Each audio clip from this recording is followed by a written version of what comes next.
بسم اللہ الرحمن الرحیم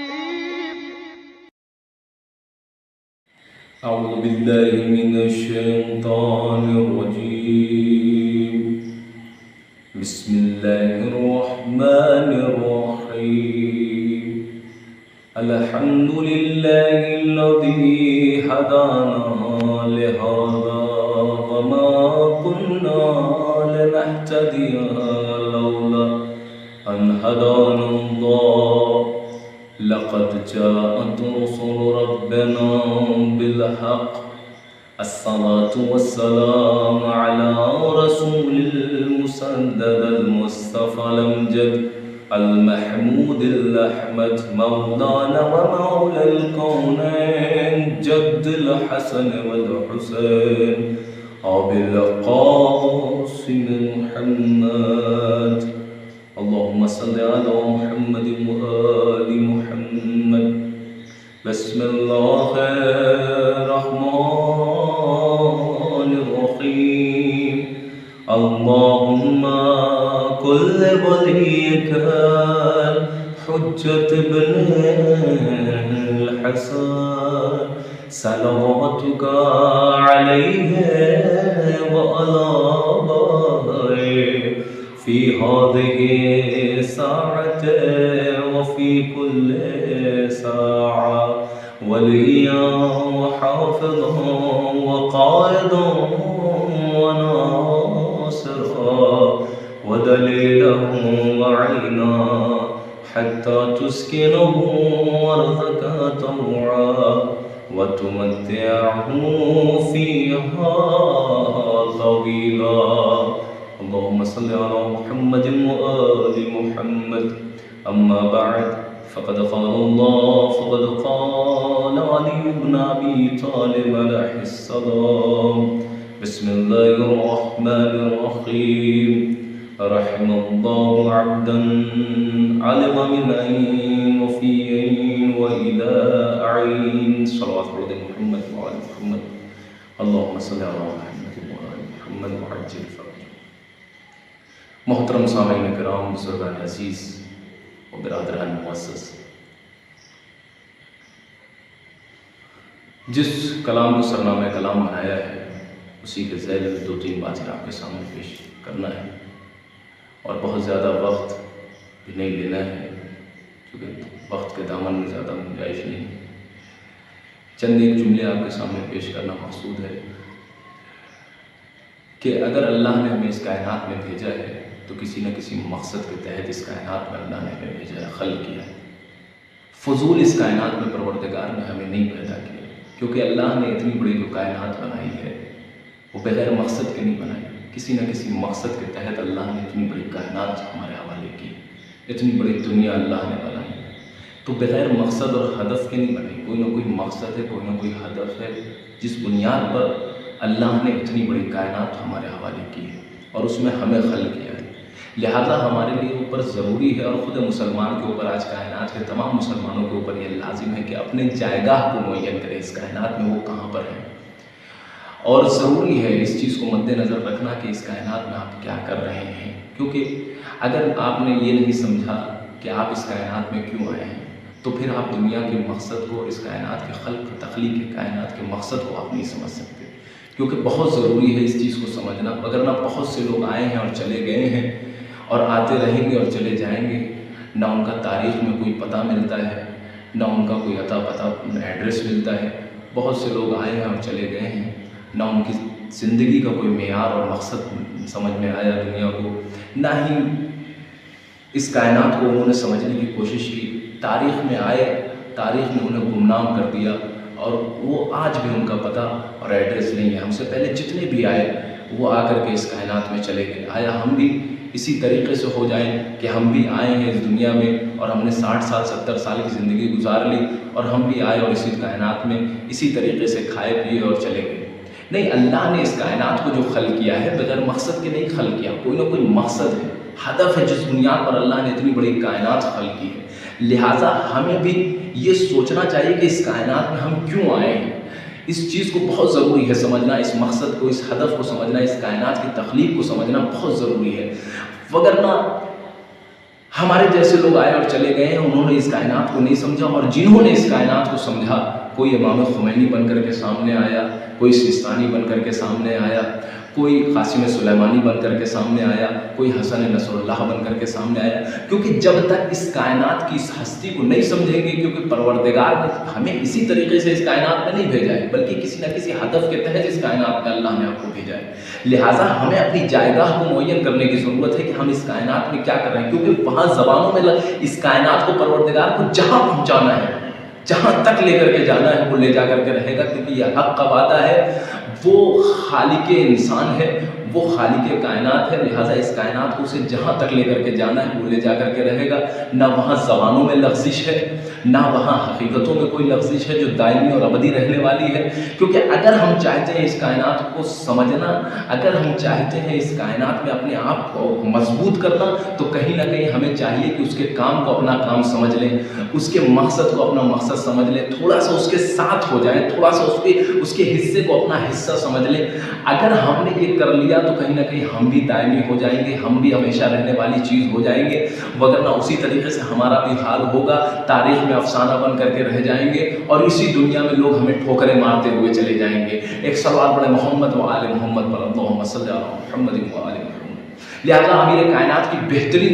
بہترین جملہ ہے کہ رحم اللہ، پروردگار اسی کے اوپر رحمت نازل کرے، اس بندے کے اوپر جو یہ سمجھے کہ وہ اس کائنات میں کہاں سے آیا ہے،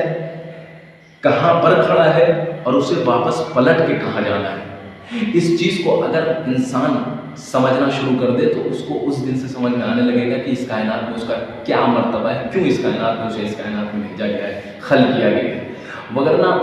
سمجھ نہیں سکتا، کیونکہ ہم نے دیکھا ہے کہ انسان جب کوئی کام کرتا ہے تو بغیر مقصد کے کوئی کام نہیں کرتا، کوئی نہ کوئی اس کے کام میں بھی مقصد پایا جاتا ہے، ہدف پایا جاتا ہے، کیونکہ آپ دیکھیے جب ہم نے انسانی بشریت کو، جب بشریت کے کارخانے میں ہمیں ٹٹولنا شروع کیا گیا تو ہم نے تقسیم بندی کی، چند قسمیں بنائی، مثال کے طور پہ ایک عقل مندوں کی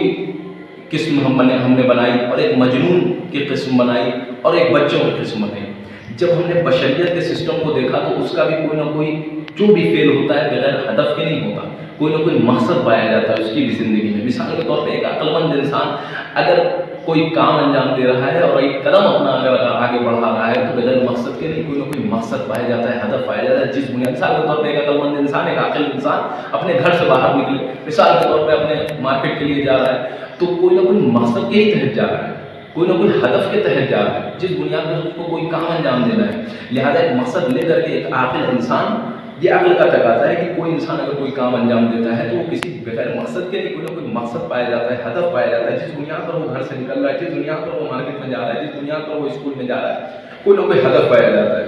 اس سے نیچے جب ہم آئے تو ہم نے مجنونوں کی زندگی میں دیکھا، وہاں پر بھی بھلے ہی چاہے کیوں نہ عقلی